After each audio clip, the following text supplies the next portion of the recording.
Bring it back to me. Bring it back to me. It's good to make mistakes, you learn from them. If we didn't make mistakes, we wouldn't be better. We wouldn't make ourselves better to make sure we learn from them. And with such an important point to be made, let's start this video. As you and I were walking home yesterday, we made a point of people are so quick to place the importance and place their impetus on striving towards goals that are materialistic. From status to fame to wealth, we put our energy and resources so prevalently into working towards things that are deemed success by society. Now, a point that you and I have come to agree on, and that I think is particularly important for people to listen to, is the value in cultivating stronger morals, being someone who can be honest with people, someone who is kind, someone who has trust and loyalty. There are a number of qualities that people bypass in their efforts towards success. What do you find is a trait that is particularly important for people to cultivate? For me, I think one of the biggest, for me as a person, one of the biggest things I find is loyalty and honesty. I've always stuck to this process saying honesty is the best policy, and I think to be so honest and to understand and just say how it is. Yeah. I've always been like that. I will, if I believe you're doing something that I don't agree with or think you should do differently, I'll be honest with you, because that's my opinion of how I see things. I'm a very honest and apologetic person about what I decide to do with it. And over time, as I got older, I've shown more loyalty to people, and I'm also a very loyal person. And if someone's in trouble, I will be there for them. And to the friends I've had for over 10 years, if they need something, I'm there. And I find it very difficult sometimes where, definitely on other scenes, people have to get to know me over time. A lot of people, because for first appearances as well, when people look at you and think, maybe not for me, but when they get to know me, a lot of people say I'm a very honest, loyal and loving person. And I always like to say I get that off my dad. And yes, your dad's certainly good at that.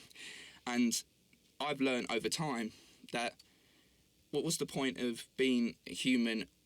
I've just grown up in the environment of, if you're loyal and honest to people, they'll like you and you can express yourself, and people learn to like you, because if you're liked, it's easier to get along with people, and then over time you build those bonding relationships with people, and you know that if you're in trouble, someone will have your back.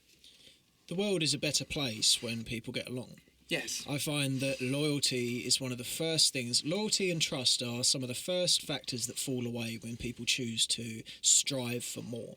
I think the inherent landscape of business is one of dishonesty. You know, you're trying to one-up each other, you're trying to get something over, you're trying to get the best, you're trying to get as much bang for your buck when it comes to a business deal.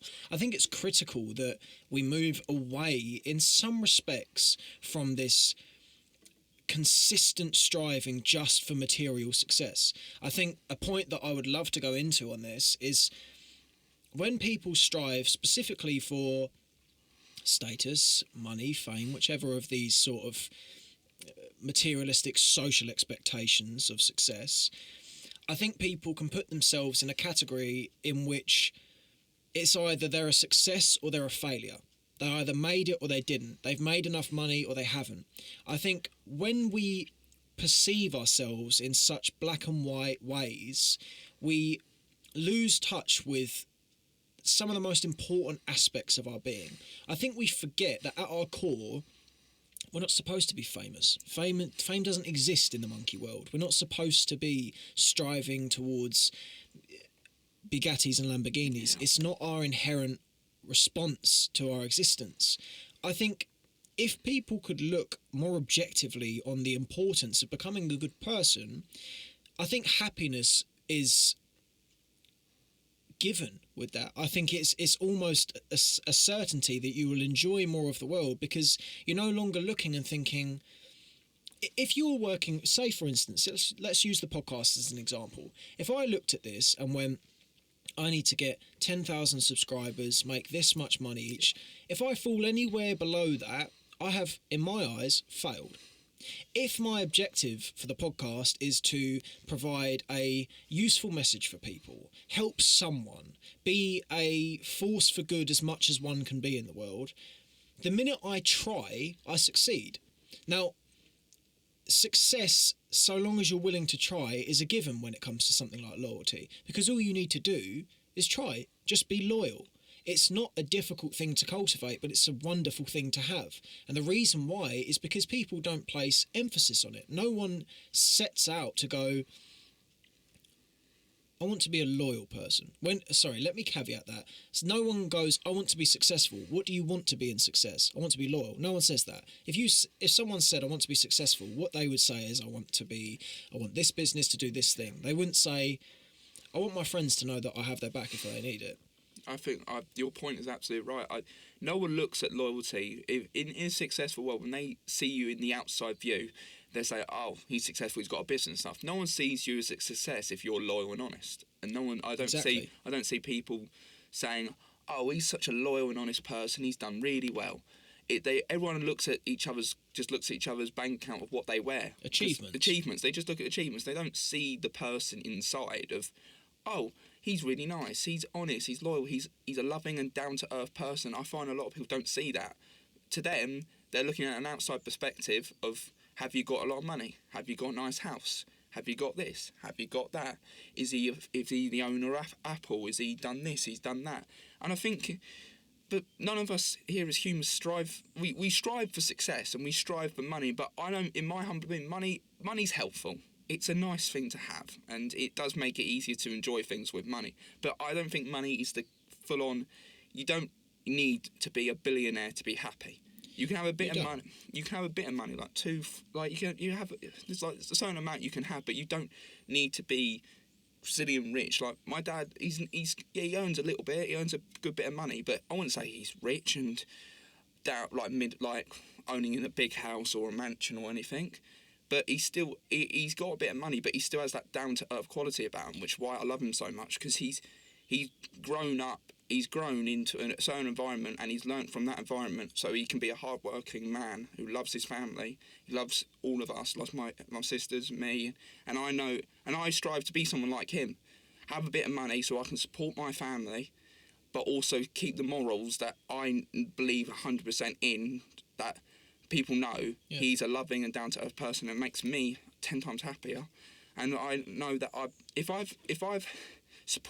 in the future I've supported my family and they are happy, I feel a success.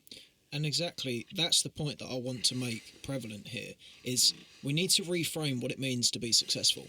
Because in my opinion, and I think once people really latch on to this idea, I think many people will agree with this, success is not a monetary thing.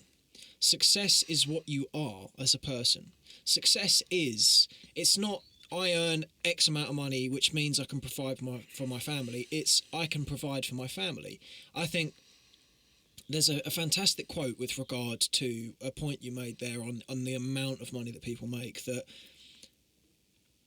having money isn't everything, but not having it is. Yeah. So I have to say, there's a point to be thread here that money is, and success in the materialistic sense, I do think is absolutely worth striving for. Because I feel very much of the mind that if you can get yourself in order on that front, that you are more prepared to show up for the world in other senses. Now, that being said, success on a monetary sense is not the precursor to loyalty. You don't have to be successful to be loyal. I do think it's easier for you to be a kind, empathetic, good person if you feel complete. Now, for some people, a state of completion has to have some root in actual success, tangible success, because as that quote touches on, we do live in a world upon which you have to have money in some respects. As you said there about your dad being able to take care of your family, he couldn't do that without money. Yeah. Now, though money isn't the important part of that, it's his desire to take care of his family. He couldn't do it without the money. Yeah. So I think people get the wrong end of the stick when it comes to money, they think that it is about the the glamour of it. I would argue fervently that it's not what it affords you, it's what it prevents from happening. It's the irritations that you no longer have to worry about. It's the concerns that are no longer concerns. I think when you use money correctly, you use it in an empathetic or in an emotionally aware way. You know, think about it this way. I would argue money's purpose is not to buy a Lamborghini as necessarily. You know, you can, You of can course. if you want to. At the moment. But the real value of money is being able to know that if your kid needs an operation, have it. Have it, exactly. You know? Yeah, no, you're 100% right. And money, like I said, money, like we said, is helpful.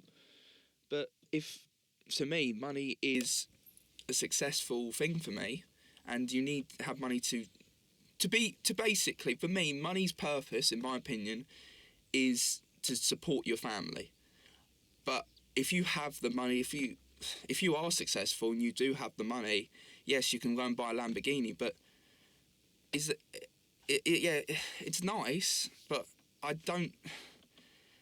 If you feel like in my opinion, if you've supported your family really well and you know you've got the money to do it, where you can continue to support the family in the same way, then yeah, why can't you have a Lamborghini? Why can't you have these? It's that way round. It's that way, yeah, that way around basically, and you can't. It's like. In my opinion, family first, don't care. That's how I will grow up and that's how I will be raised. I was raised family first, don't care. If I have to sell things to keep my family happy and afloat with food in their tummies, clothing, I will do that. It will be there, in my opinion, with my money, it's their needs before my own. If I know that they're safe and stuff, then of course I'll go and spend stuff on my own. But my first priority with money is making sure they're safe. And I think that's a really important point for people to be aware of, is that there's a real joy in holding a strong bond to your family. I have been guilty for many years of not really appreciating the fact that I'm a part of a family unit. And at the very point in which I thought, I'm a part of a family, and in that family we are bound together by love. It is the strength and unity that comes with love is something that people very consistently neglect. And the reason why people neglect it is because you are by nature set out to not realise that this is a value that you have, because you always have it. You don't realise, you know, think of it this way. How often do you turn the tap on when you're washing your hands and go, wow, I've got clean water? I don't really. Never. Never, because. Now, you can be forgiven for doing that because you always have that clean water. If you had that clean water once a month because you only got it through trust aids, then you would go, wow, I have clean water. Yeah. My point there is, when we have something all the time, we neglect it. Yes. And family is one of the most consistent ones for this to happen, because people know that family will always be there. Yeah. Family won't always be there. I think you're 100% right. I think we do neglect family, because the minute we're born, you're born into a family. You're born into a net of safety. Net of safety, and sometimes something might happen, and your net of safety's gone. Now, yeah, see, I do have to say, just for the importance of the point, some people are not afforded this luxury. Yes, and that's... A lot of people are. Yeah. And on this point, I cannot comment on what it's like on the other side of this, but I can comment from a consistent perspective. A lot of people have this, and a lot of people neglect it. Yeah. I just thought that was important. Yeah, no, that's absolutely important to what you say, because I think some of us, we neglect it because we've always had it, but you got, like I said, some people that don't have the luxury, and they just want to have a family that has love. Exactly. I think a lot of people, the first thing they just want to feel is love, and we're lucky enough to be. You don't realise it because you were born into it and you've done it so many years, so you neglect it. You've never not known it. I've never not known it, and then there's some people in the world, sadly, that have never had that, and I think it's really sad. And when they have it, that's when they all break down into tears, thinking, I finally have someone that I have a family that loves me, and I feel special, and I finally feel safe, where I can express my dreams and maybe do something with my life. And I feel like the first step is always to feel safe in yourself, I think, to feel like, okay, I'm in a stable situation, I can go for my dreams. And that's what I'm trying to figure out in my own mind of what, with money and everything, when I have enough money or when I feel stable where I feel like, okay, I'm in a nice situation at the moment, I want to go and do something. I want to see if I can go for my dream. And with all of that, with going for my dream, like my dream is to be some sort of a football coach. I'm an FA Level 1 coach, still looking to find a club to manage. I had my surgery, so I haven't done it I haven't done it in a year. And I'm hoping over time I'll find the club, get my coaching badges, but also knowing that if I need to get more hours working, I know I can leave it for a little bit to make sure I'm in it. Because for me to go for my dream, I have to feel like, okay, I'm in a good situation, I can pursue it. But if I'm struggling a little bit, I need to hold back on it and get a bit more money to put myself back into a stable situation. What is a stable situation? In my where I can go to myself saying, I'm not panicking about, oh my God, I've only got this much left in my account. Or when I'm like, oh, I need to hold back a little bit. When I can wake up and feel like, yep, I'm in a good position, I'm happy with my financial status at the moment, and I can get up and not have to wake up and go, oh, I've not got much left. That's how I feel when I'm stable, or when I'm talking. I think when I'm expressing myself, I feel stable, or just, I think it's been... When you're stable, you express yourself. Yeah, I'm expressing myself, I'm not hiding in a shell. Yes. So, like, sometimes, like, if I just stay in my room all day or, like, hiding in a shell, basically just not doing anything, that's me hiding in my shell. But when I'm coming out doing these type of things or just being a lot happier talking to people, that's when I'm expressing myself. So when I come into the club, you see I'm all just happy and expressing myself and You're stuff. comfortable. I'm comfortable. Yeah, that's a good way. I think for me, when I'm stable, I'm comfortable. I think that's the best way to say it. Do you know what? And comfort is a very interesting point on this. I have spent a great deal of my time in a position in which I have denigrated and ridiculed myself for being uncomfortable around people.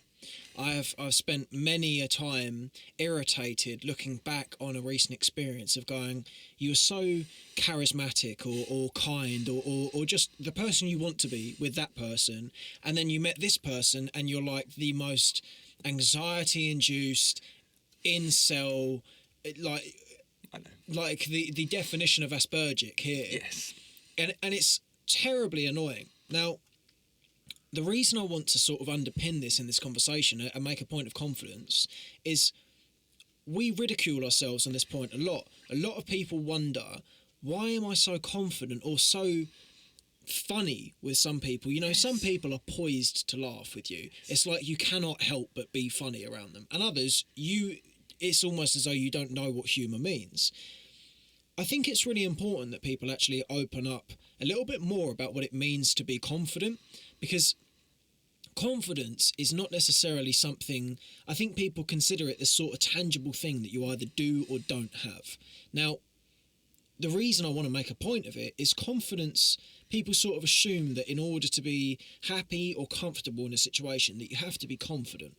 Now, what I'd like to tie in here is what you've just said about the coaching and that you want to get to a state of stability before you feel that you can pursue that.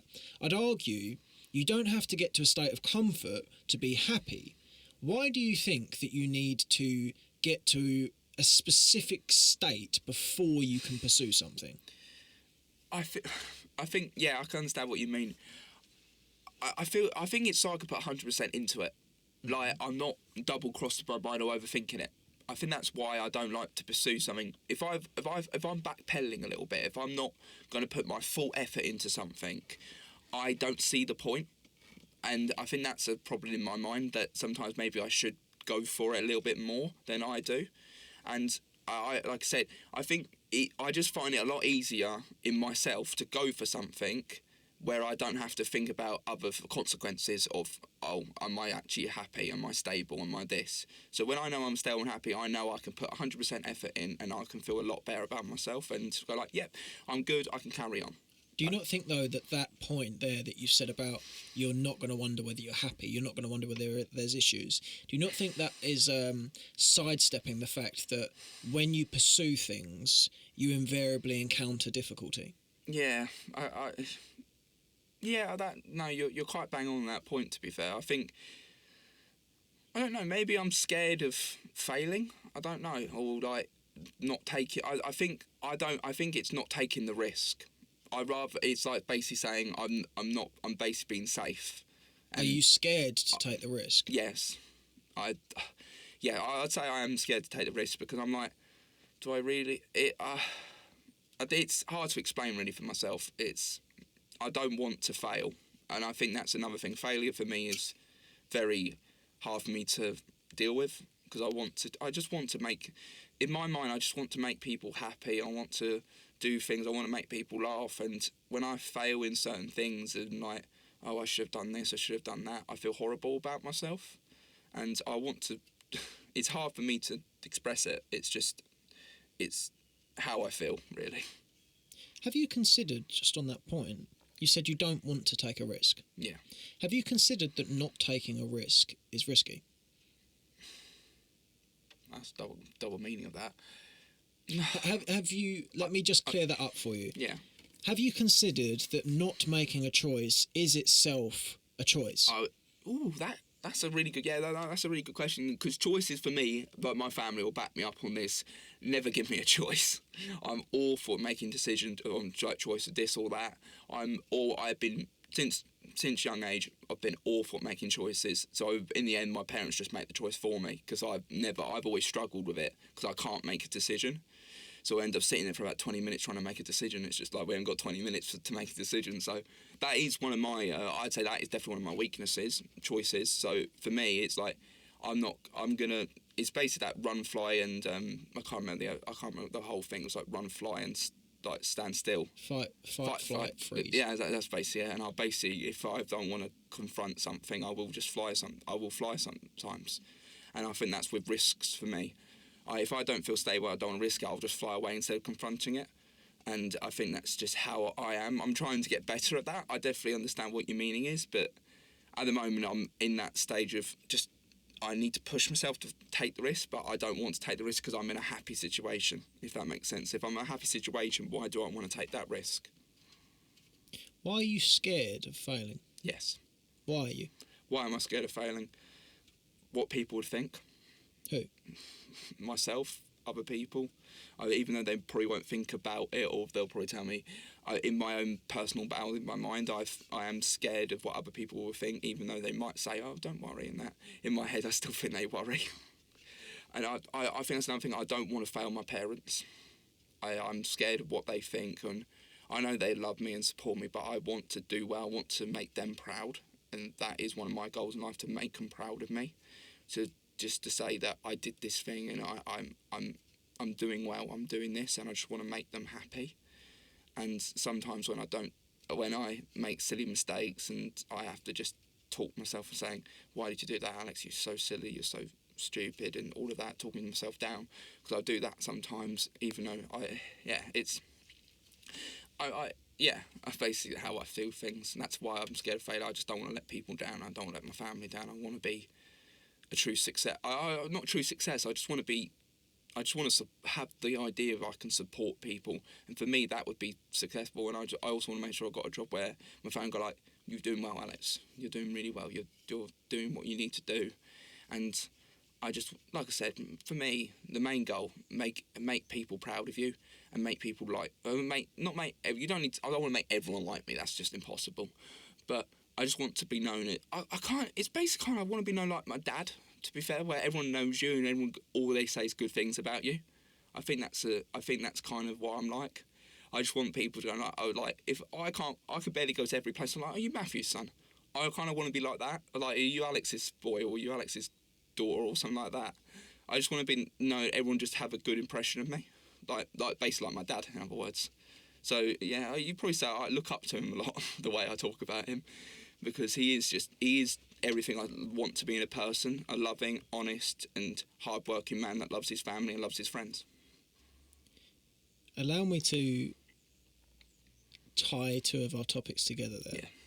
You said that you were scared to fail because you feel as though you'd be letting your family down. Yeah. And there was sort of a link in there that in letting your family down, you're not fulfilling that quota of your dad's, of wanting to be like your dad. Yeah. The underpinning of your life is one of love from your family. Your family will always love you. Yeah. You've always got that as a string to your bow. And on that point, I think tying in what we said earlier about reframing what it means to be successful, when you try something, when you give something a go, when despite being scared of doing it, you still at least try, you have succeeded. Now, an example I'd like to use on this comes in the dating market. I noticed that for a very long time when it came to approaching women, I would consider it very black and white.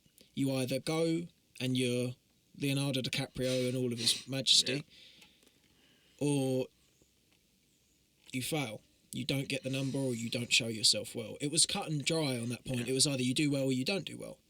When I flipped that to look at it more so as, did you try? Did you at least, despite being scared, still give it a go? Then, the minute you try, you have succeeded. It takes out what it means to be successful and reinstates a far more progressive and positive frame. My point here is, when you try, despite being scared, that is a mark of success. That is a mark of someone who is esteemed. That's the mark of someone who has that respect that your dad has. Someone who, despite being scared of doing something and still doing it, or knowing that maybe they're not the best at that, but they'll give it a go, those are the people who come to be recognised as someone who is decent bloke. When someone tries to do something, despite all odds, it doesn't matter whether they succeed or not because they've still given it a go. And I think that's a very important point for you to consider just whilst we're here, is this is what I mean when I say people consider success a black and white theme. It's success or failure. It's not. So there are thousands of shades of grey on this point. If you give something a go, you acquire experience. And in experience, you can try again. And when you try again, you might fail, or what we consider to be failure, so you try again. And with that, you create more and more experience that, so long as you commit to that, you will and eventually come to the point upon which you feel, do you know what, I've done quite well there. Yeah, I like said, try until it's like I said, it is just full on black and white. It is. No, it's not black and white. Oh, you're trying to say it's not at all black and white. Okay. It's not success or failure. People totally negate the value of trying. Okay. When someone thinks, I either did it or I failed at doing it, they're missing the mark. People don't like to hear this point because it flies in the face of genuine sort of or socially deemed success. If you're scared to do something, it doesn't matter how well you do. If you do it, you've succeeded. If you do something that you have no experience doing, don't know how to do, are scared to do, if you do it at all, it doesn't matter how well you've done. You have overcome a perennial hurdle. Yeah, I can. Yeah, I see what you mean. It's like, try. I think, like I said, with the dating market, or you're saying about trying and trying, I've always been scared to try because I'm scared of what people think about, what people would think about me, and having that idea. I've always approaching. I'm always scared of rejection. I don't want to go up to a girl. Can I have your number? Or get to know them and see if I go for number and see what they say. I think a lot of the times, like, the only girl that probably ever talked to me properly, that was just the most random thing ever. I started talking to her over time. We got to know each other properly. I think it was more natural because I just started a new school. She was one of my first friends, and it's really interesting having just been terror. I always feel like I want them to approach me first, but I think I don't know if this is, it probably is a massive stereotype, but I always feel like it's the man that asks the woman out. It is, and there is a vast body of evidence to suggest. I think there's something ridiculous like 2% of women are comfortable with approaching. Yeah. It won't, trust me. Chris Williamson made a wonderful point on this on a Diary of a CEO episode that he did. Women want men to approach, and men are scared to approach. Now that's the standing difficulty when it comes to the dating market is you're cancelling each other out. Yeah. Yeah, like I said, you're basically like, no one wants to make the first move, so you all just stand there like statues, waiting for something to happen. Scared. You're hoping that it will fall into your lap, and it doesn't. No, it doesn't. I can testify to, in my very limited experience of approaching women, it will never be that way round. No. You might have, if you're in a club with someone, you might be a little more inclined because you're, but even then it's more likely that you've sort of subliminally suggested that you want to have a chat. Yeah. I think I totally understand what you're saying when it comes to rejection. I'm case one, exhibit A of not wanting to be rejected. Yeah. It's a very difficult feeling, and it's something that I am battling with myself on this very front, that you think, if I just avoid it, if I don't ever approach, I can't get rejected. Yes. And if I can't get rejected, I can't get hurt from rejection. Now, bringing back to what it was that we said about the action of inaction, Yeah. you might never go over there and approach that woman, and as a result, you never get rejected. Yeah. All right, that works well in your head. But you're still sitting thinking, I'd quite like a girlfriend. Yeah. Or I'd quite like to speak to that girl. Yeah. You still have the thoughts. Yes. The thoughts are still there if you think, if only I couldn't get rejected, so then I could go over there.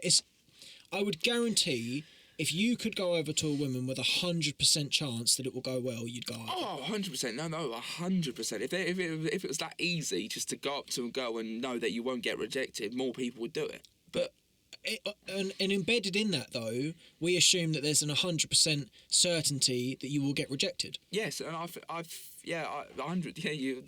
right. I feel like most men will probably think to themselves, thinking, do I really want to try? There's no chance. There's no chance. What's the point? What's the point? Oh, she's too good looking for me. It was like you start downplaying yourself to not try, and this is with me. I'm just like, do I really want to? It's like I want to try, but I'm like, I don't want to get rejected. I don't want to just be told just no, go away. And it's like I'd be like, oh. And I was like, so I never try. But I think you have to try and train yourself to just be like, it's normal to be rejected. I think for our normal, like for ourselves and our mental mind, we don't want to take the risk of being rejected, so we just keep ourselves comfortable. Going back to what I mean, Yeah. we're basically trying to keep ourselves in a comfortable environment. And like I said, if there was 100% chance of us women just saying yes, oh hello, yes, Yeah. and all of that, I feel like we'd be comfortable to ask. But because there's that fear of, oh god, I'll probably get rejected, we're just like, yeah, there's no point. Should avoid it. Should avoid it, exactly.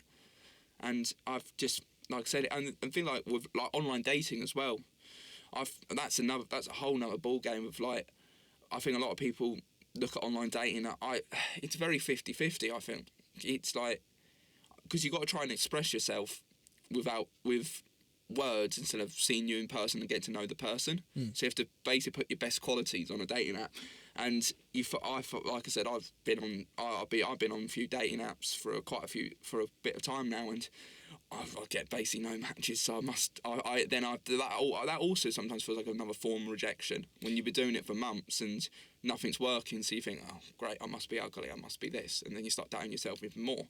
And I'm like, what have I done wrong? What do girls actually want nowadays? Do they not care about loyal? Like I'll put there, I'm loyal, honest, and kind, and very easy to talk to. And I still don't get anything off of it, and I'm like, what do people want? Do people just want these wild gangsters who just run around just with the like 5 beards, tattoos all over their faces and all of that? And not to be rude about tattoos, you know what I mean? Like, what do the modern women of this generation actually want? It's like, do they not care about those things anymore? Is that what? Do I need to start lying about myself just to make myself more interesting? Before we get there, I want to bring it back to not the gangsters. Sorry, But yeah. The point of rejection. Yeah.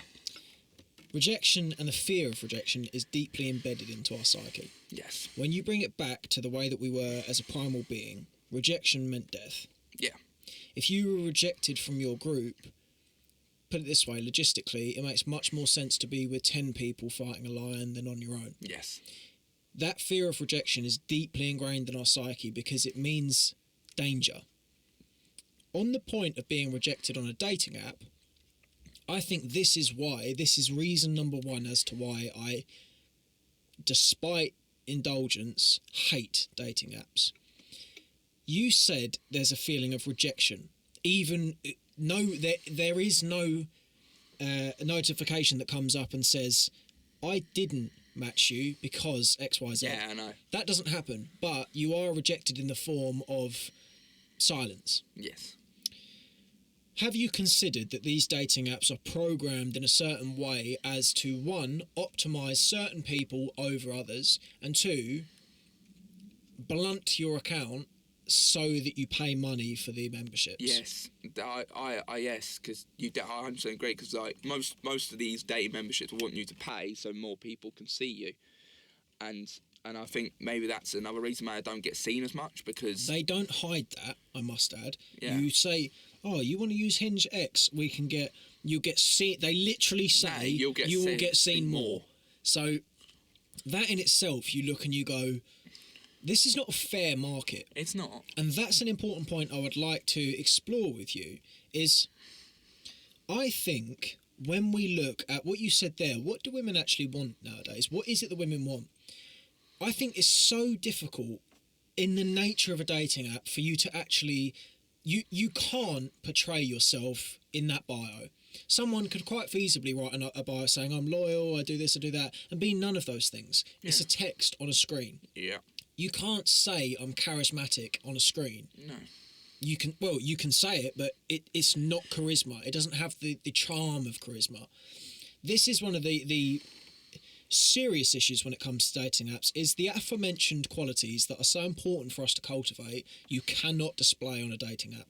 You can't show considerance on a dating app. I would also like to just reframe your perspective, or at least spark some thought on the point. When you say about what it is that women truly want, do you think that you're actually looking at women that you want, or do you think that you're looking at women that you find attractive?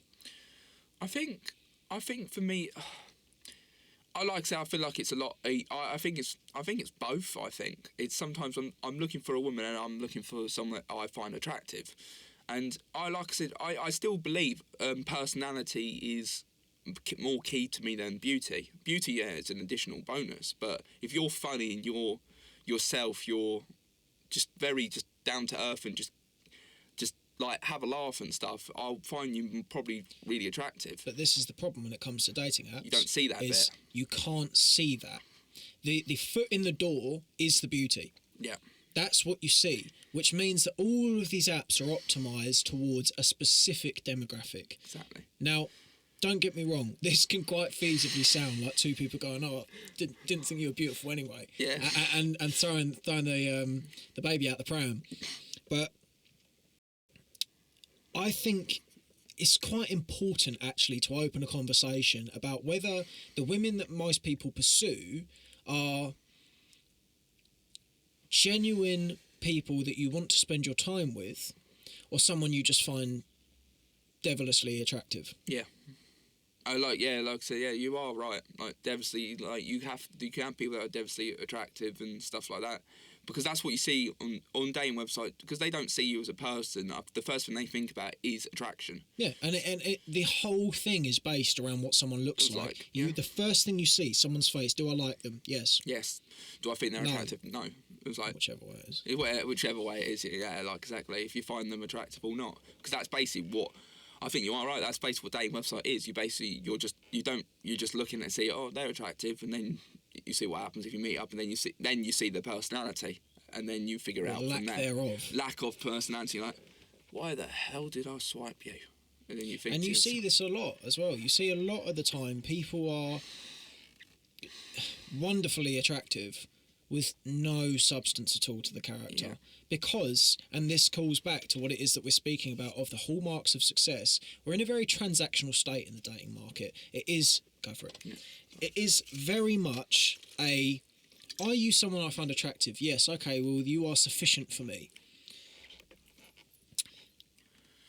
We don't pay any attention at all to characteristics on a dating app. Now, the real annoyance that comes with this is, as we touched on with the fear of rejection, people, I think something like 50% of relationships, or just under 50% of relationships now start online in some shape or Yes. form. Now, those relationships, not to mention being terribly fickle, are entirely, on that point, based in looks. They're not talking anymore about, someone doesn't, it's much harder now for someone who wants to walk over to a woman and say, you know, hello, basically, Yeah. to convey good qualities, because we can't go over anymore. We find it so difficult. And I have to say, a point I would be sort of interested to explore in some sense is, how do we get around that? I find this conversation is one that has been voiced plenty times. People know that it's hard to approach. I think a more important question to start considering is, how do you sort of normalise it again? How does it become normal to essentially be a person who's looking for Love. yeah to put it somewhat sadly. Sadly, yeah, you're right. You're 100% right. It's like, how do we make it normal? Like I said, if we had, like I said, it goes back to rejection basically. And is it normal to be rejected? It's like, how are you gonna? It's like, how do we make it like? How?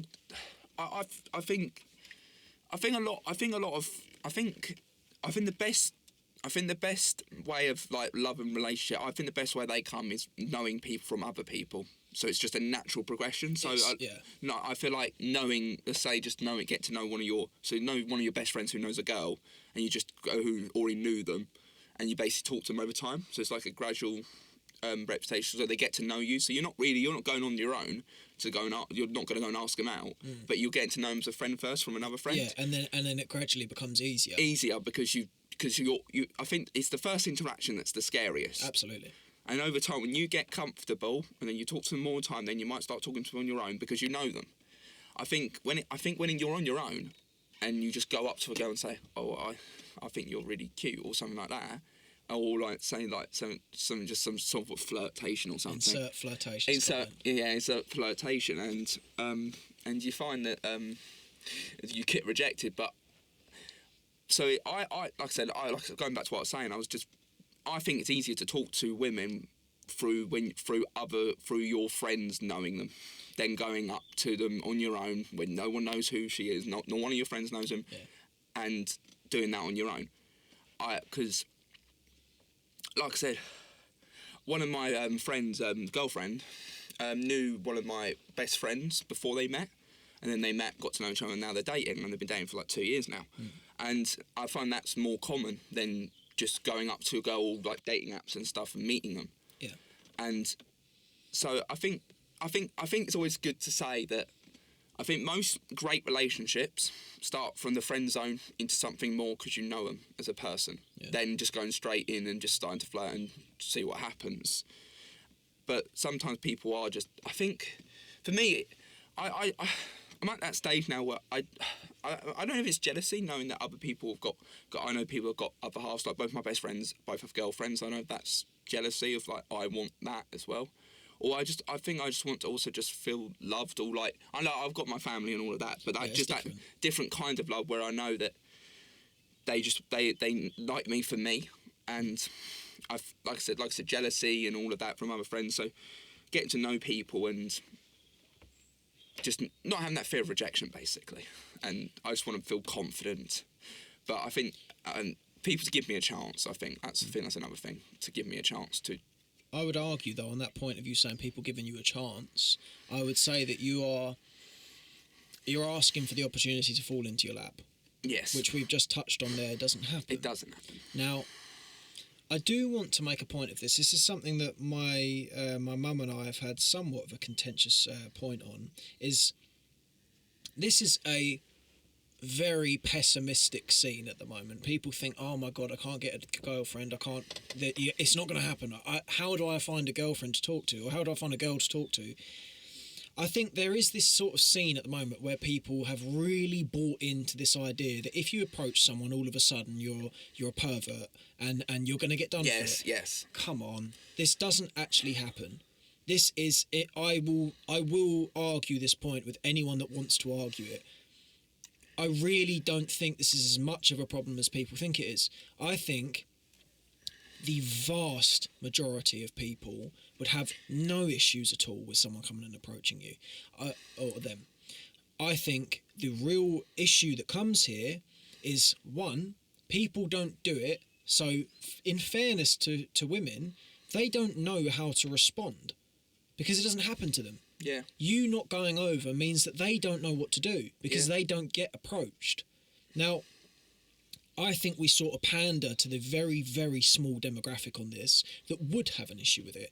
I would put money on that most people, if they decided to approach a considerable amount of people, would not have someone go, oh, you're some sort of pervert, if you just went over and said, hello, you know, and just opened a conversation. Open up the conversation. I think this market has been pandered to too much of people going, oh, it's so difficult. At the point we've just made there, I think people will latch onto that and use it as an excuse as to not approach. Do you think do you think social media and the way, like, all the videos online about dating has changed their aspects of what's normal and what's not normal? I think relationships have fundamentally changed as a result of social media. Now, I think that comes more so in the form of opportunity. I think because we're so connected on social media, it's much easier for someone to bounce between relationships. I think relationships are, of course not all, but definitely are more fickle than they once would have been. I think because you can see so many, you know, a female's social media account has however many hundreds or thousands or hundreds of thousands of men giving them attention. Yeah. That will work charm on anyone. Anyone who has that much attention, which a lot of women do, are going to have one eye somewhere some of the time. Yeah. And this is why I want to call this back to a point I would like to sort of flip here to bring a positive aspect or positive element into this conversation. Is that's not the case for most people, or for some people, should I say. There are people who are not totally invested in the way that they look and have genuine qualities that will work for you, and that you will have a good relationship with that person. I think the dating scene has become so pessimistic because of a few prevalent ideas, like the aforementioned, that people now just think totally nihilistically about this, that it's just never going to work, I'm never going to get it. I would argue that if you're someone who is dedicated to yourself and make sure that you display the characteristics that we have spoken about, that you work towards something that is worth working towards, you will find yourself with someone the exact person you want to be with. And the reason why that will happen is because you're putting yourself in the right positions. I have noticed that, and this would be an interesting point, I spent a long time feeling very disconnected from the world.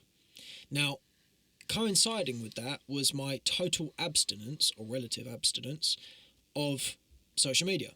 I didn't go on social media at all, or I would go on once a week to check whether Savage had posted a picture. Yeah. That made me feel very disconnected.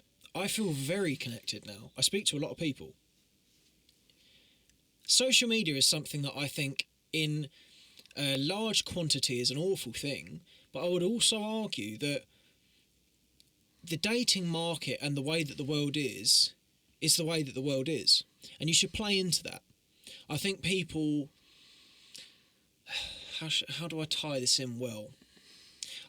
the point I'm trying to get across is I think this has become a inherently nihilistic point upon which people just hide behind their insecurities. I think people are scared to approach, so much so that they take comfort in everyone feeling scared to approach, rather than just facing that you are scared Yep. and doing with that what you will. People hide behind, I'm scared to approach because I'm worried someone's going to think I'm being mischievous. It's not the case.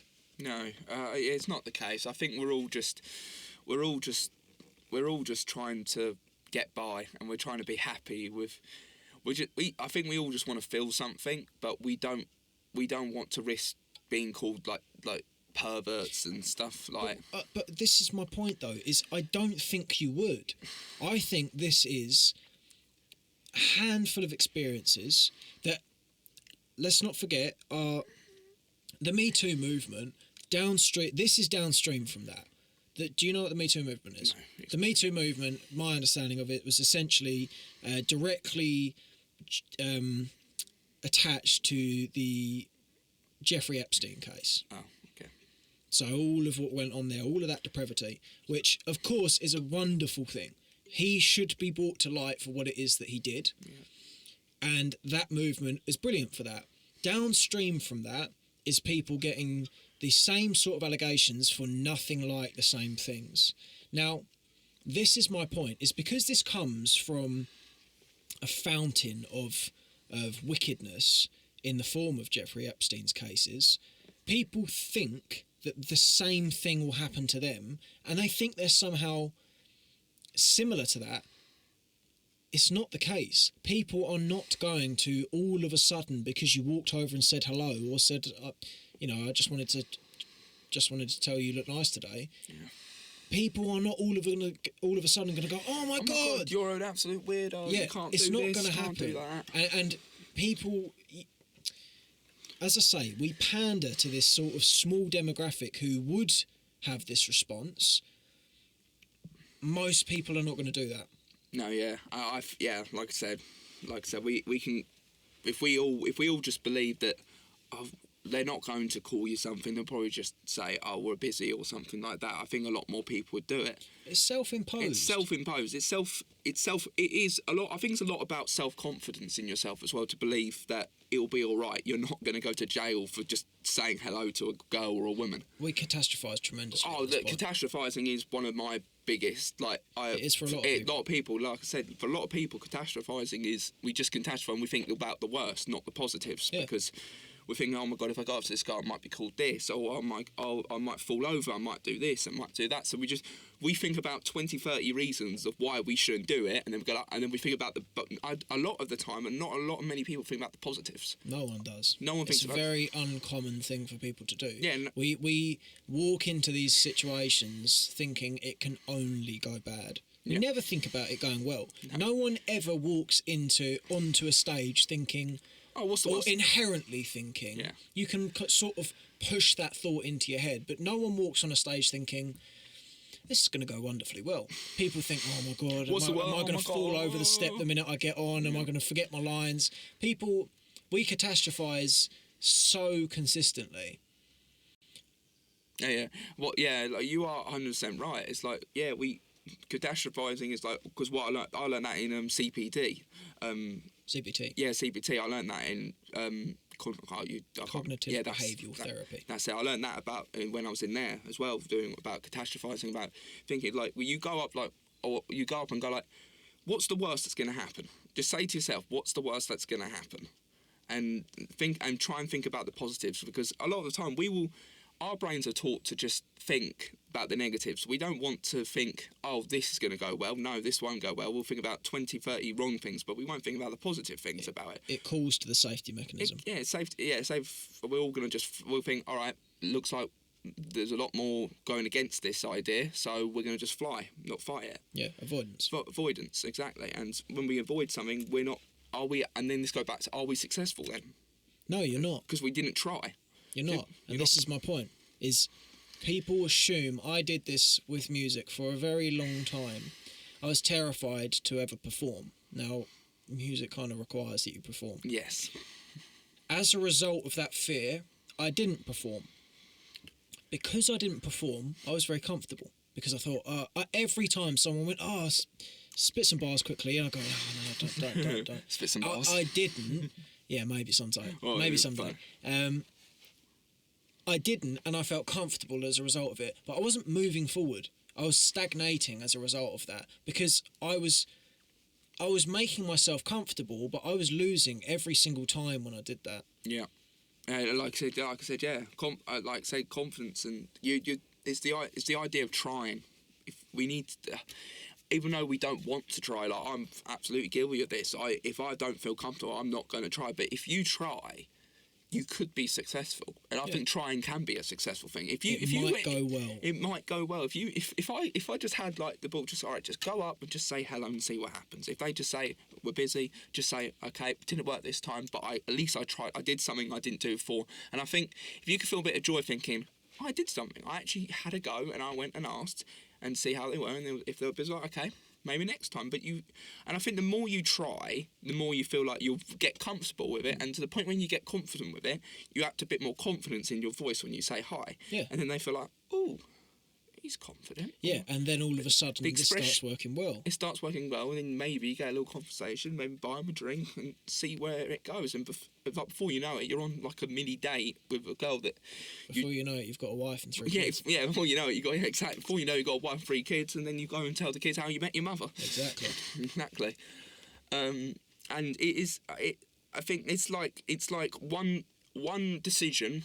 It's incredible how one decision, like going up to a girl, could change your life. Generally, like it's one of the most amazing. It's one of the most amazing things when you think about just one decision like that could change your life. You say that one decision to go and talk to that girl or woman, and you could in about 10, 15, you could be married to that exact woman with 3 children, and it all came from the one decision to say I'm going to try. And it's that message there that I think is important for people to realise. Fundamentally, it might go well. It might go the way that you want it to. Exactly. Do you ever think it's okay to lie? Depends. I think I'd want to say I think we've all lied at some point. Yes, I think 100% we've all. Anyone who says they haven't is doing it right now. Doing it right now. Exactly. I think there's moments where you need to lie if things happened in the past and where it's affected the person. So if it's happening again, I think it's sometimes good to lie. Give me an example. Can't really give you an example because it's quite personal to me. Okay, would you think that... Let me give you an example. Okay. If you had a happy marriage with someone... Yeah. And you had an affair 10 years before, but all was going well now. Would you lie? Should you continue... And I will make the point that if you don't say anything, that is lying. Someone doesn't have to say, did you have an affair 10 years ago? It doesn't have to be you going, no. That is lying, but not saying it is also lying. Yeah. I think there's moments where lying is okay. I think it's like there's a time and a place for it. Like if you had if someone had an affair 10 years ago and now they're married with kids, should you tell them? It goes back to me as a person. Honestly, I'd just be honest with them. I think there's also a time and a place. But if let's say you did that, but you told them 10 years later, you're basically kind of trapped them, because once have you got kids now? You basically held that lie, and now you've got kids and you've got a bit of money, and she'll probably feel a lot more happy. She's less likely to leave you, because if you had that affair when you were just with them, they didn't have any commitments, no responsibilities, the odds of them leaving you is probably a lot higher than it is now if you had like 3 kids, and she might think, oh, I can't really leave him now, even though I probably want to leave him. But personally, I'd be honest from the start, because as a person, if I did something bad, I would feel horrible, and I wouldn't be able to keep it in, and I wouldn't want to ruin their life by lying and saying I did this thing, and then if I told them 10 years later, I don't know how would she feel thinking all this time that this happened and you didn't tell me. I think there's a way to say a lie to someone, of saying I did lie to you about a certain thing. if you express sincerity of saying I'm really sorry, it was one of the biggest mistakes. I think they might forgive you. Yeah, but no, but that's being honest. Yeah, What you've said there, that's being honest. exactly. So you have just said that you should be honest. Yeah, you should. No, I think lying is just wrong. But argue your point though. You have said that there is a place for it. You believe that there is a place for lying. Yes. Where is that place? Where it's not going to effectively ruin other people's lives. What defines ruining someone's life? Making just like cheat like cheating on someone, like saying like 10 years down the line, where you can affect other people, when you can affect other people's way of thinking, or like the future. I think lying about something that could affect the future, like drastically change the way things go on course, that's when I think lying is not appropriate. Is appropriate. No, not appropriate, because I don't think lying's appropriate if you're going to affect the future. So where do you think you should lie? Where it's not going to drastically change everything and make people change the way you think, or change the future, or have any consequences, like serious consequences of lying. So would you argue that saying to your girlfriend who says, "Do I look good in this dress?" if she doesn't look good in that dress, would you say that's an appropriate time to say? Yes, it's appropriate time to lie. I'd Why? say because it's not going to ruin your relationship. Like it's not an absolute sin of cheating on someone, or just trying to be with someone else for a night. It's not going to. It's like you can lie. It's not gonna like fully just affect them. It's not gonna change everything. It's not gonna just cause a lot of consequences by lying in those situations. So you consider lying as a defence mechanism to keep someone happy? Yes. If someone doesn't look good in a dress, and they're asking you whether they look good in that dress, do you think they want to look good in that dress? Yes. So if they don't, and you know that if they did, that they would be much happier, would you argue that if you tell them they do look good, that you are robbing them of the opportunity to actually look good in that dress, which you would provide them with if you said, no, you're not? I always go with the saying, I will go to the same when I get older, happy wife, happy life. Yeah, So, but your wife would be much happier if she looked the way she wanted to. If someone was to ask you, "Do I look good in this dress?" they're worried that they don't. So, yeah. So this idea is already percolating. My point is, that is the best case for this, because from a male perspective, you go, "I do not want to feel the wrath of my wife." Yes. I would argue that you are providing a artificial level of happiness by lying. Yeah. If you were to be honest, you provide that person with the opportunity and likely the impetus to change it so that they actually are happy. Yeah. And given the fact that the very thing that you lied for was wanting them to be happy, Yeah. if you were honest, you could make them happy. Yeah. Okay. No, I get it. I get what you mean. Like, yeah, I get what you mean. If they're gonna ask you the question, is it best? Yeah. I think for me, like I said, I'd probably go with the approach like, if I was a bit like, maybe not. I think my piece has been not trying to offend them, or like just say. But if they ask, do I look, and like, I think with me, if you're very black and white, say be honest. If they tell me, do I look good in dress, and say, like, be honest, I'd probably be like, if there's someone, because I'm very black and white. If someone, because I find it very hard to read social cues. The nuance. Nuance and stuff like that. But if you just say, oh, do I look good, or just like, I'll just like, yeah. But if someone says, don't be like, if I come to his face to say, be honest, do I look good, and they don't look good, I'd probably say, all right, I'll be honest, not for me. Or like, not, I'd say you can find something better. And because to me it's like, I just want them to be happy and feel comfortable. And if they're happy and comfortable, I'm happy and comfortable. Yeah, but they wouldn't be happy and comfortable if they knew subliminally someone who asks, "Do I look good?" don't feel happy and comfortable. Yeah. They're worried that they don't look good. I would have to. If they don't feel happy and good, and I think they look good, I'm gonna tell them they look good. Yeah, but no. Let's see. This you're sidestepping slightly here. If you thought, do you know what? Actually, you don't look so great in that, and you said, yeah, you look lovely, you'd be lying. And you would be lying, yes. You wouldn't actually be telling someone what it is that you want them to hear.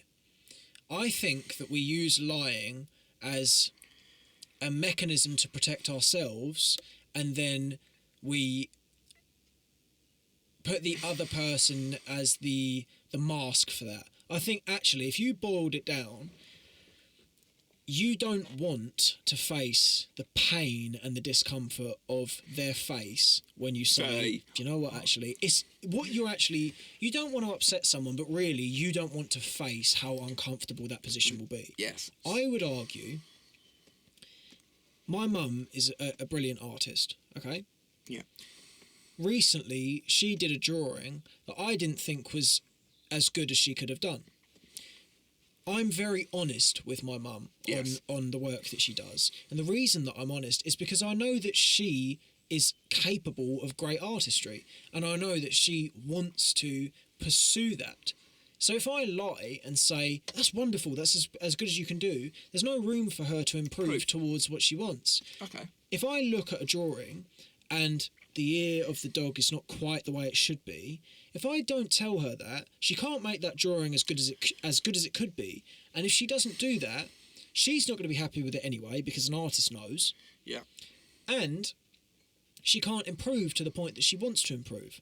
I would also argue that in the honesty, if you said to someone once, at any point, do you think this works good? And you went, not really, to be honest. I don't think it's as good as you can do. That person will forever consider you someone that they can turn to for advice. Yes, trust. And trust. Trust. And what we've brought in here is the value of trust. Yeah.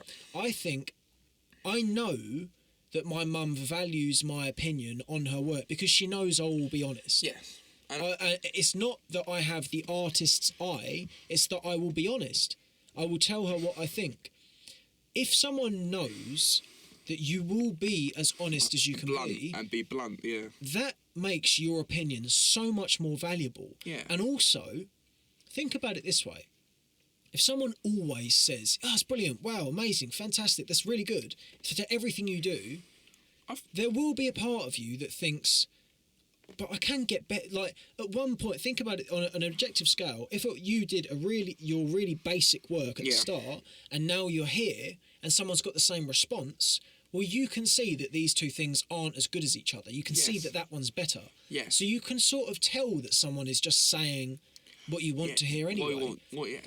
When someone is honest with you, the value piece of that honesty is tremendous, because when you show someone something, they go, that's really good. They know you mean it. You know that someone's being honest, and that feels the way that it should feel. That feels like exactly what you're looking for. It doesn't feel fake. Yeah, like I said, I fully agree with that point, saying it, like I said, goes back to what I want to be as a person, an honest, loyal person that will tell you how it is. And I think it goes back to like telling, I think to say you basically, I think, yeah, you're right, with just being honest and just telling them, and over time, because they know you're going to be blunt and honest with them, they know if they're going to look beautiful because they trust your opinion. Exactly. And I think, funny enough, in your partner, if your partner fully trusts you and trusts your opinion, I think that's a great start into a really good relationship. Exactly. I think trust and honesty and loyalty and all of that is a very strong foundation of a great relationship, because they know that, and you both know to each other that they're both speaking the truth, which makes you feel at ease knowing, like, if someone, because that's when people ask for your opinion, if you're honest with their opinion, it's just, and go like, okay, yeah, I trust him fully, I know I look good, and I think it helps you feel so much more at ease and comfortable and confident in yourself when you know that I have that one person that I can, he will just tell me how it is, and then I know if I've done well. Because, and like I said, with those two paintings, like you said, if you know that you can do better, and then they just say, oh, that's really good, I was like, but I believe that one.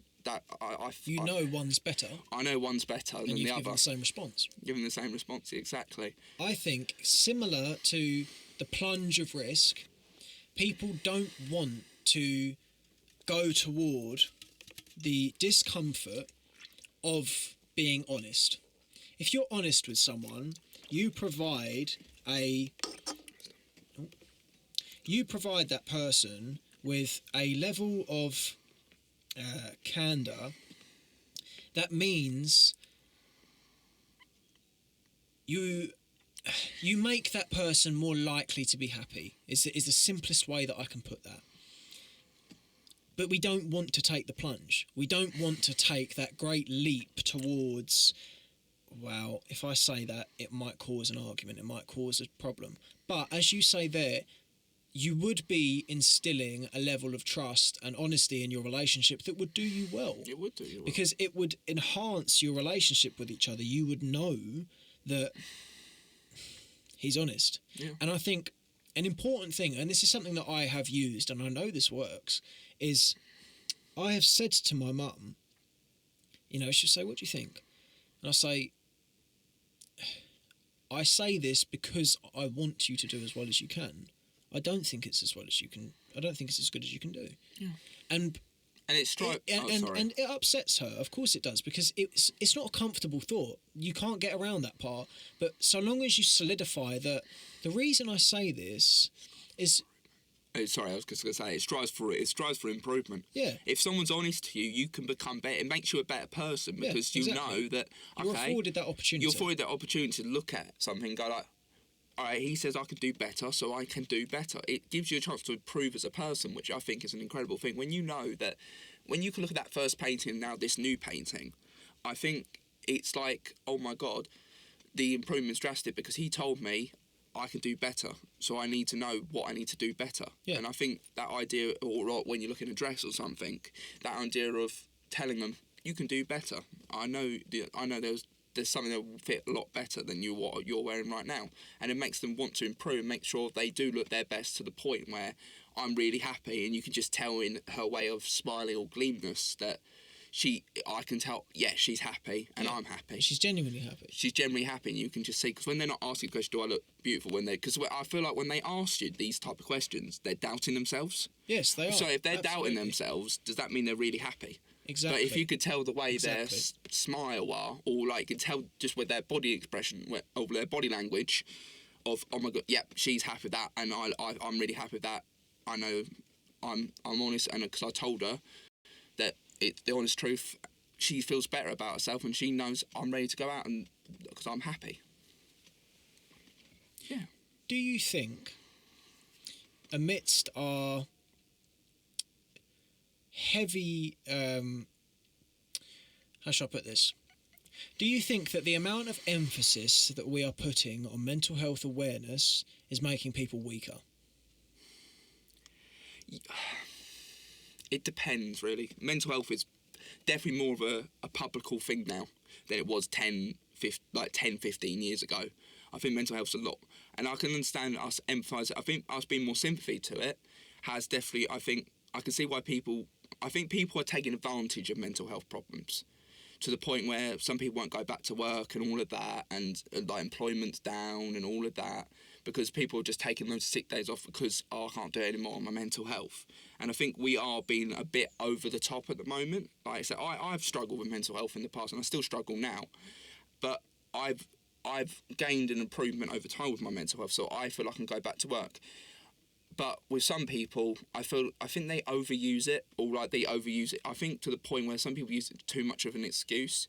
Of course, there's going to be people that really do struggle with mental health, and I can fully sympathise with that because I know what it's like.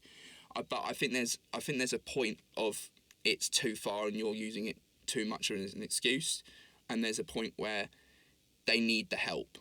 Because that massive list in CAMHS and all of the mental health docs is ridiculous. But that list, I would argue on this point, is not 100% full of people who need to be on that list. Exactly. This is what I was going to get to. I feel like there's a lot of people that are just looking for some sort of excuse to be lazy. I think there is a sense of like, it's like they found a way to get days off sick without being sick. Yeah. Just say, I'll blame the mental health. Sorry, my mental health. And I think like I said, I think we are abusing it. in the best way. I think some people are generally just abusing it as an excuse not to work and get paid at the same time as just sick pay and holiday pay because the work can't see your mental health. Mental health is it's hidden. No one can see. I could be walking past someone and they can have massive mental health problems, but I can't see. I can't tell. So like I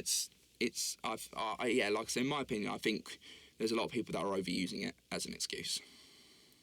I can speak from experience in saying that people weaponise mental health. Yeah.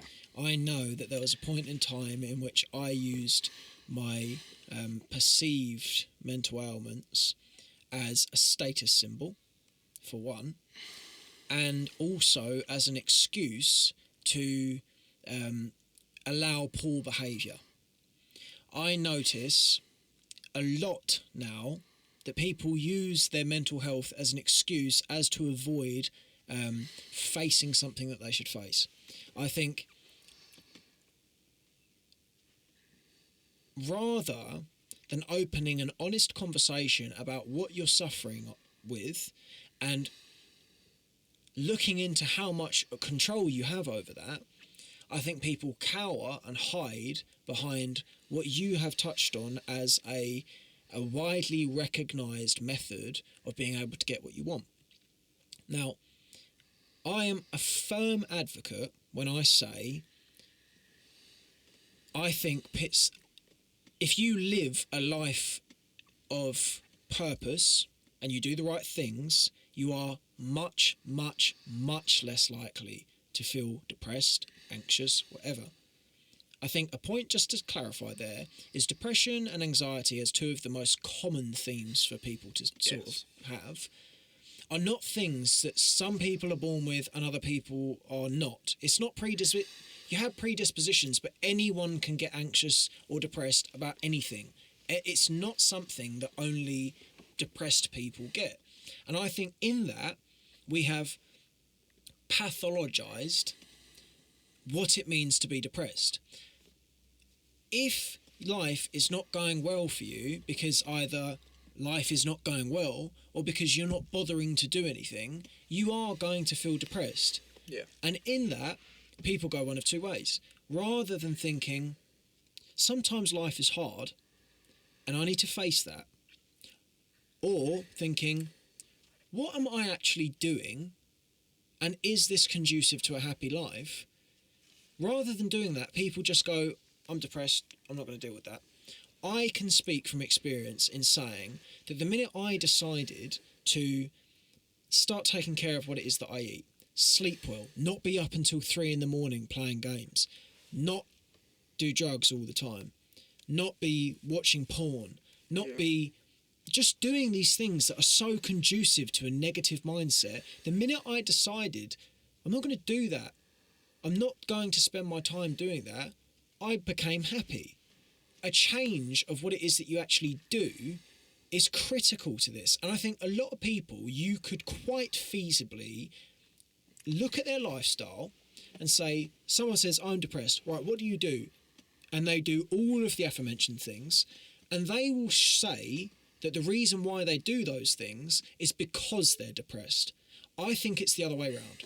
I think a lot of people aren't inherently depressed. I think they live depressing lives, and as a result of living that lifestyle, then claim depression.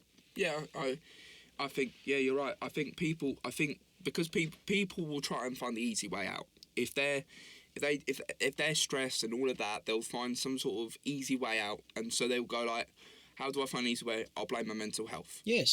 And I think it's basically like what we said. Instead of fighting it or carrying on trying to change it, they'll go like, I can't do it. I'll blame this. They just bow out. They'll bail themselves out and think, all right, we'll blame mental health for this. And I think this is all because it's been brought up so much since the whole COVID time. That's probably when it started being brought up. But even that in itself, that is exactly what I'm talking about.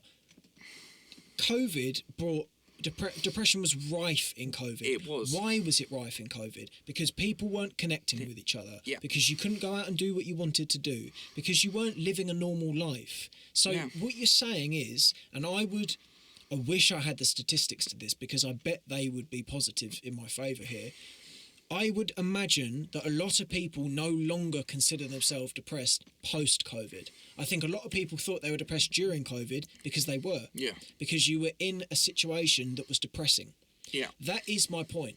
If you're in a position where you can't speak to people and you can't do the right things for yourself, Yeah. either because you're imposed, a lockdown is imposed, or because you've just put yourself in that position, you're not going to feel as good. Yeah. I think a lot of people will sidestep this conversation because it's an uncomfortable one. Yeah. And I think the reason why I wanted to bring this point forward and put it somewhere today is I think people don't feel like they have power. I think people think that they don't have control over this situation. And as a result, they just pretend it's not there, or they pander to it to such an extent that they assume that this is who they are. They're a depressed person. You have more control on this point than you think. You do have the power, so long as you face the music on this, to change what it is that you do. In changing what you do, you can change the way that you feel.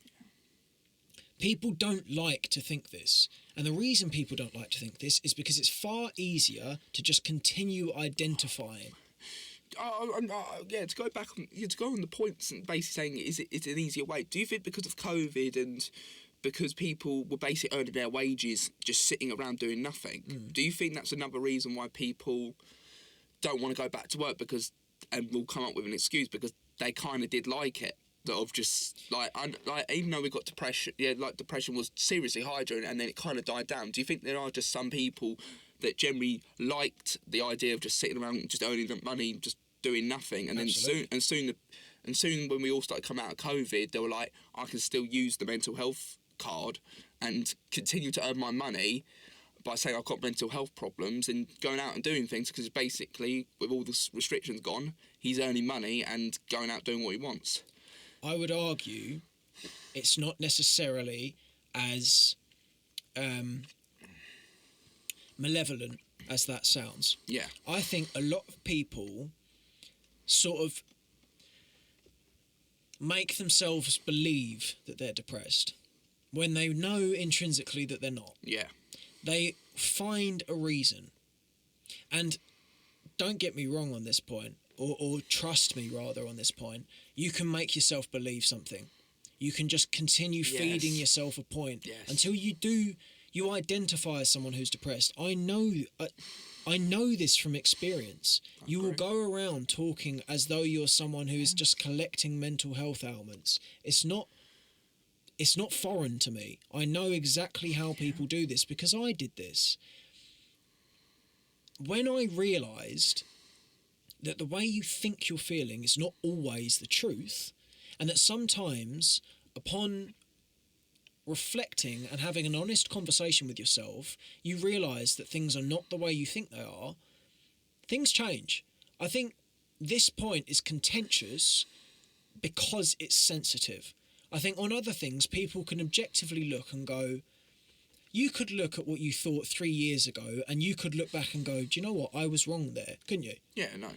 So we can do that on other things, but if you say that, essentially what you're saying is at one point in time you thought you were correct, but with hindsight you realised that you weren't. But in that moment you still thought you were right, didn't you? Yeah, no, yeah. So that happens with our mind. We can genuinely think and affirm ourselves that we're right. Self-manifest into our brains. Yes, exactly. We can think that we're right and be wrong. Yeah. That happens with mental health. People think that they are depressed. Now, I would argue that it is easier to be depressed nowadays. Yeah. But I think it comes back to that self-diagnosis that people are doing far too often. I think it is easier to be depressed, and you can be depressed without being someone who is predisposed to depression. If you spend your time on your phone all day, eating shit, not speaking to anyone, not going out, not exercising, you're going to feel depressed. Yeah. You will be depressed, but you're not someone with depression. There is a difference. Yeah. If someone is predisposed and they have a Anthony Bourdain. Do you know who Anthony No, Bourdain is? explain. Anthony Bourdain was a world-class chef. Okay. He lived a wonderful life, exploring the world, had fame, money, success, status, all of the things. Yeah. Very unfortunately, very sadly committed suicide.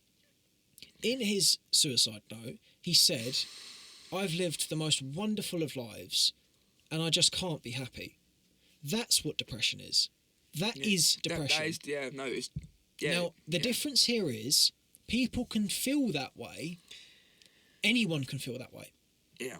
My point being, most people, I'm sorry if this breaks hearts, do not have that level of depression. That is clinical depression of the highest form. Yeah. And a lot of people don't have that, but they think they do. And my point is, we sort of hold on to that perspective so strongly. We identify with it so strongly. Yeah. And we refuse to let it go, and in doing so, we refuse to let ourselves actually be happy. I speak from experience in saying, I am a happy person. I enjoy the world.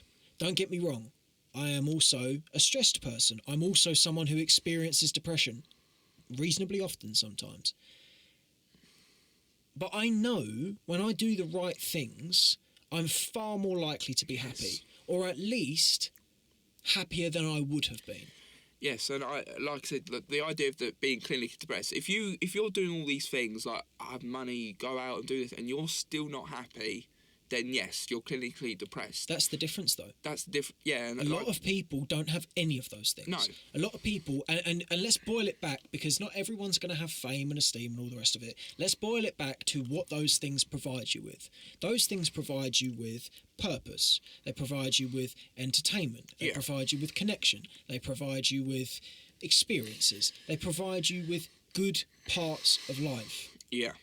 A lot of people don't have any access to that because they withhold themselves from having that access. Yeah. I think if people could open up a channel of communication that is based in honesty and look and go, I'm not really doing what someone who's happy would do. Yeah. Then, as we said with lying, this is about lying to yourself. Yeah, it's fine, but... Would you be happier if you let go of that association? Or at least tried to. Now, this is the point I would make, is people can try. You can try. You can see what happens. Yeah. You may well do these things and think, I'm still struggling. Maybe. But try. You don't know until you try. And a lot of people just hide behind it and say, I can't do it. Yes, you can. You're telling yourself that you can't because it's comfortable to tell yourself that you can't. We are masters of self-manipulation, and we don't like to face that because it's earth-shattering.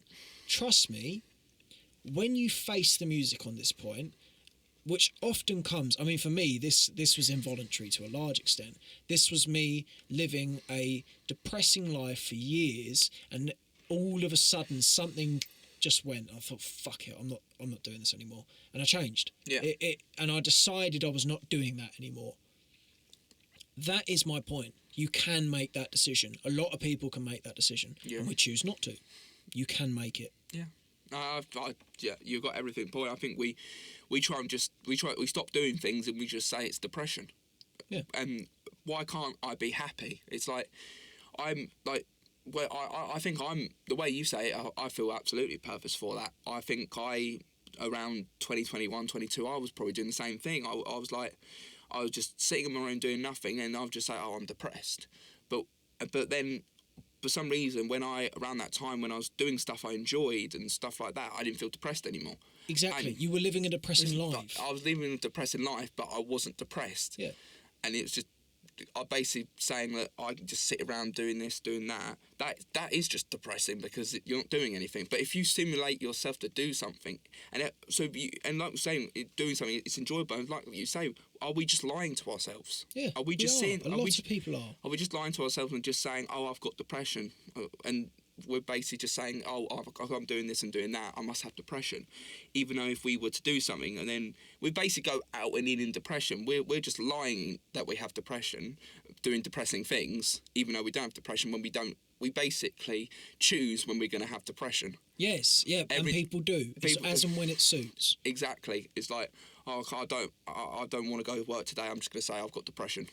If you find yourself on a sunny beach with all of your friends, with all the things that you want around you, and then you don't feel good, then that's you a should problem. see a therapist. Exactly. Then you should, and this still stands as my point, take action, do something. Yeah. You have the control to do something. And even if you're clinically depressed, and I'm going to segue here into genuine depression. Even if you are depressed and you sit on that beach and it's just something is wrong, you can still do something about that. Yeah. And people don't. Yeah, people don't. Exactly. And Now, I want to clear that up just for the sake of respect towards the people that struggle with this. Yes, not 100%. We respect everyone. It's hard. It is hard. A lot of people find this tremendously difficult. Yeah. My point is here, the human psyche and the psyche in all of our heads and the psyche of anyone listening is much stronger than you think it is. You do have the power to go against the way you feel. Yeah. You can know that you feel shit today, and that it's not the day for you, and that this is just this ambient feeling of insufficiency persists. You can feel that way, and you can still do something about it. It comes down to strength, and at some point, you have to subvert and go against the way that you're feeling. A lot of people, totally understandably, assume that the way they're thinking and the way they're feeling is the way they have to be. I don't want to do a lot of the things that I do, but I still do them because I know that it's good to do them. But I don't run into the cold shower going, oh, yay. It's -3 outside and I'm freezing cold in here as well. Yeah. I don't run into wanting to do that. My point there is you can do something you don't want to do and that thing can be good for you. Yeah. And you're fully on it. It's like you're just I think, and like I said, it is truly difficult to put yourself out of that state. If you get into a routine of that state of just pretending or like lying to yourself, depression, it is so hard to get out. And for the people that generally are depressed, it is the worst feeling in the world. And and I generally believe if all those people that kind of like line themselves to say depression, and the people that go out with all their friends drinking, but they're still not drinking and like singing, walking, and still not happy, they're the ones that truly deserve to get therapy. And if people stop lying to themselves, I bet that list in the mental health would go down. It would go down so much. And the people that generally I just need it would get the help so much quicker. And I think a lot of people don't want to get therapy because the whole queue's about 2 years, and like, is there a point? It's like that's a absurd thing. I know. And this is the point: is that in itself should provide you with some impetus to go, am I going to wait 2 years to sort this, or am I going to at least try on my own behalf? Exactly. What I want to sort of encapsulate this in is I totally appreciate that this is a contentious topic. It is. People will disagree with me. People will understand the perspective and will excuse their actions. They'll say, no, I'm depressed. My point here is depression is largely embedded in a feeling of lack of control. Yeah. It's feeling as though life is just happening to you and you can't help but be sad about it. We all want to just be in control of our own destiny. But you have more control than you think you do. And in that control, you can find happiness. Exactly. Depression makes you think you don't want happiness. I've frequently thought, I'm almost too happy. I want to be sad in some senses. Depression makes you think that sadness is a good thing. And the awful part of depression is embedded and takes and exploits our desire to remain in the place that we are. That avoidance of risk is why people will stay in abusive relationships, because it's what you know. Depression becomes your friend. Depression becomes what you know. And it's the devil that you know. You would rather be depressed and know what that means than venture out into the abnormalities and the possibilities of life. Yeah, like your point's fully on point. We're just, like I said, it becomes in second nature to us. If you've had it for a long time, it becomes second nature, and you feel like you need that bit of sadness, even though, like, you have the right to be sad. It's a normal feeling. Like, I understand it's the normal feeling to be sad, but then there's overusing it to make yourself feel worse when you don't need to make yourself feel worse. You can be sad. Like I said, there are going to be sad things in your life to happen. There's not every single day will be all sunshine and roses, but it's how you respond to it and how you realise you're not going to put yourself in a hole. Because if you can have 2 or 3 days, 1 day or 2 days sadness, but if you can dig yourself out of that hole, and you will feel like you were a success because you told yourself that you can do it. You can fight out the depression. You can make yourself better and stronger. And if you do find yourself that you put yourself back into the hole, you've done it once before. You can do it again. And if you can do it again, you can make yourself so much better, and you will feel as a confident, successful, loyal, honest person, and you can work on yourself. And work on yourself, it takes time to work on yourself. It takes loads of time. But if you can work on yourself and you can get out of routines, get out of holes, do routines, do the same things, do different things, keep your mind open, I 100% believe you'll be 10 times happier, and you can finally, and then you can achieve your dreams, go on to do successful things, because you're starting to process things in a nice way and make yourself feel happy. But like I said, it takes time. It's not going to just go like a switch and overnight. And I really hope people, when listen to this, can understand that you can try. I know it's hard.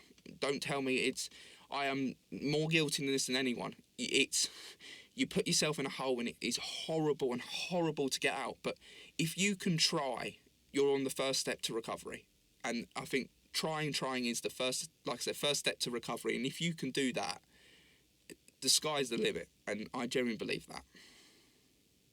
The pursuit of your better self will always be a good idea. Yes. Yeah, 100%. If I can, like I said, if you can find the better self in yourself, if you pursue a better self in yourself with everything in your mind, you will feel 10 times happier. And if you work on yourself as well, like if you can routine, like I was saying back in just a second ago, routine, that also makes a better self-image. And then you go to self-image, where you look at yourself, go like, okay, I'm doing well working on my brain and my inside, but now express yourself on the outside. Maybe make a few changes. Maybe if you had like a haircut you were wearing in your sad time, maybe change it. Give yourself a new image that's saying, I'm now a better person inside.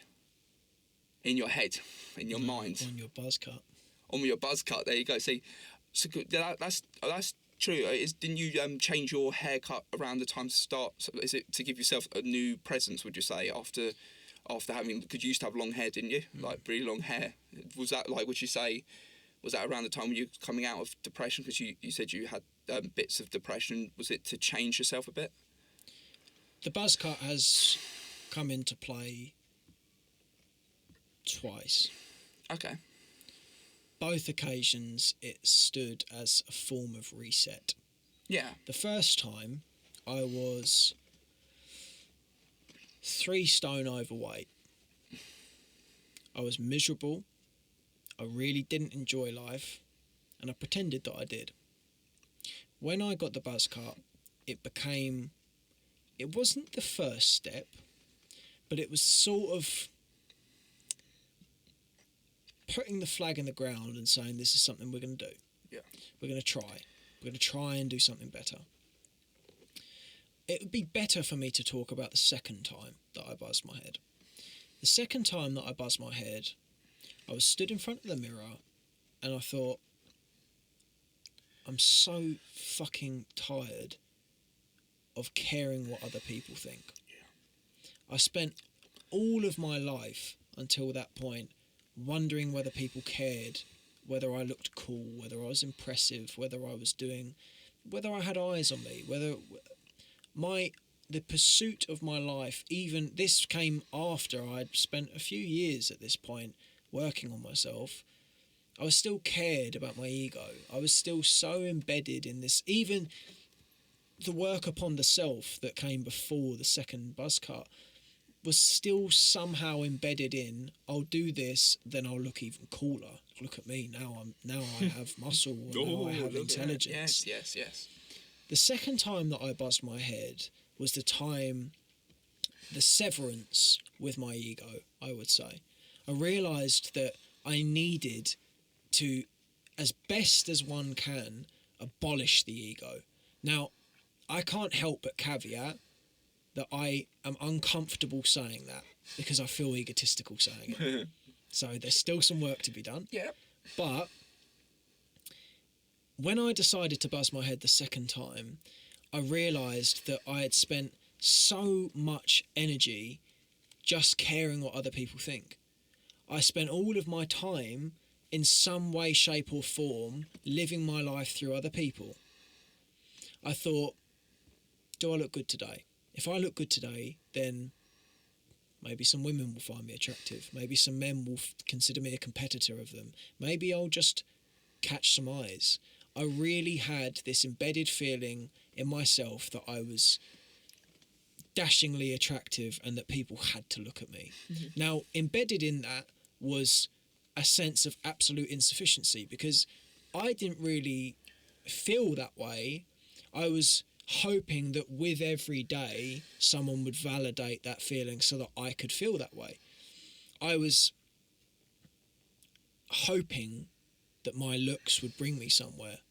And that somewhere was never somewhere of joy. It would constantly be a feeling of insufficiency. It would call back to the awful plague that is egotistical behaviour. When I buzzed my head, that changed immediately. All of a sudden I realised, fortunately, I went on a run with the football team about 20 minutes after this. Okay. They had no idea, of course, that I'd buzzed my head. I came out with a buzzed head, walking up the road to meet a group of gentlemen, and I was scared walking up the road because I thought, oh, fuck, are they going to be like, oh my God, he's buzzed his head, what's he doing? I got there, they made one small comment about the buzz cut, never again. And what I learned in that moment was that people don't care as much as you think they do. Yes. People don't care whether you buzz your head. It's just a haircut. Yeah. It doesn't mean anything. It doesn't mean as much as you think it means. It's not something that's important. I think the sort of the value piece in that is, I'm going to tie it back to that feeling of control. When I did that, when I buzzed my head, all of a sudden I felt more in control of myself. I felt like I was no longer outsourcing my happiness to a point where it was either someone finds me impressive or attractive or whatever, and that means I can say, well done today, Tom.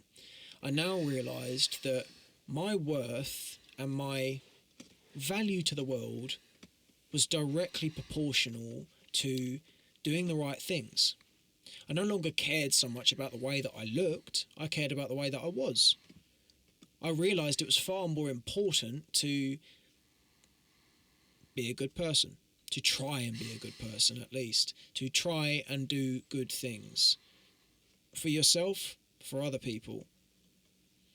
Like you said, like I said, I think to wake up and just think to yourself, I can reset. Like this, I've had enough of my old ways. I want to try and restart and start anew. And the idea, like you say, that you got your hair cut. For me, it was I just woke up in the mirror and one day and I just said, I don't want to be like this anymore. I just looked up and just went. So what I did was because before I would just sit in my room. So I started just doing chores, started going out for more walks, started taking dog for the walks, started just doing stuff, just doing the normal route, just doing a routine. For me, a routine really helped because before routine is wonderful, and I've generally loved that. I've now got a set routine, and I will stick to it. I will get up about 10 o'clock, and then probably lay on my phone for about half an hour. About 10:30, I'm out of bed. Why do you do that? I lay on my phone. This is the thing for me. I think this is the thing. I think it's become a natural instinct for me to catch everything up on. So if anything happened overnight and stuff, it's like what's happened overnight that you need to know on the day. I think it's just. I think it's more. I don't know. I think it's just. I think it's just in case anything big happened, or like it's like a natural instinct for me to, because I think for me, my source of news and stuff is social media nowadays, and for me, that's just for me. So I normally would I think I'll just lay on my phone for about half an hour, just checking if anything's changed, and I'll get up about 10:30, and then I'll just go and have a shower, do everything normal, poop, hit the garden, ask my mum, what do you want me to do, anything, empty dishwasher and all of that, just to keep myself happy, go out for a walk sometimes, and it's the way it helped me, and then I'll kind of get around 2:00. Sometimes I'll talk to my friends. Sometimes I'll do a little bit of gaming just to pass the time. Then by the time we get to around 5-6 o'clock, I've got work. And the idea, and to say that to myself, like 2 or 3 years ago, all I would do is I think I'd wake up 2:00 in the afternoon. I would just lay in my bed, just be just not miserable, just doing nothing. And then by the time it's 6 o'clock, it's bedtime. I'm going to bed again. And I think I slept because I definitely believe you sleep more when you're sad and down. You do. You feel more tired. But feel more tired because you're just not doing it, stimulating the brain. And energy creates energy. Yes, exactly. So you're doing some effort creates energy. Exactly. So if you're doing effort and stuff, you're going to get more energy to go and do something else. And I think for me, when I started doing that, and I became much more happy, and then definitely I think, do you know what, I've loved to think when I turned 18, 19, when I finally turned 18, I think that changed the corner as well. I think before it was I just wouldn't get out and do stuff, but now I come up to talk to people. Now I'm up at the club with you, playing pool and all of that. And I think for me the biggest change in my life was socialness. I didn't talk to me. I don't think it also helped when my friends went to uni. I think that was also a struggle in time for me when they went to uni, because I only had a couple of friends now. They're all up in Manchester and Lancaster and all of that. So I think I was less social.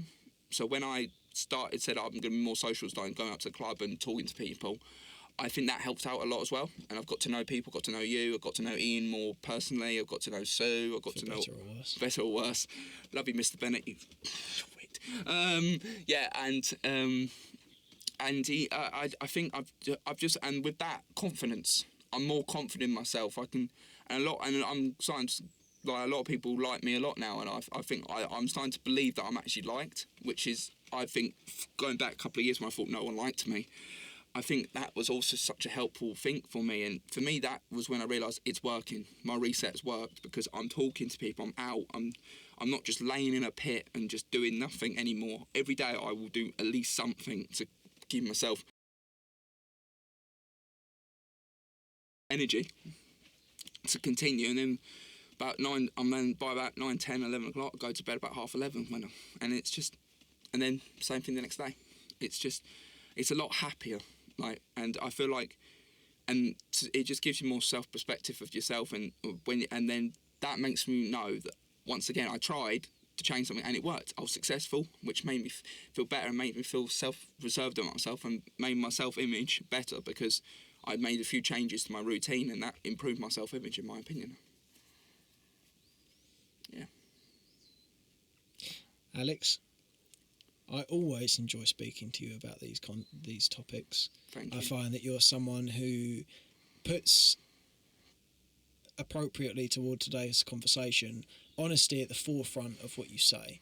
I think you're someone who, regardless of other people's opinions, is true to yourself. I think you are an honest, kind person who puts that as one of their key principles.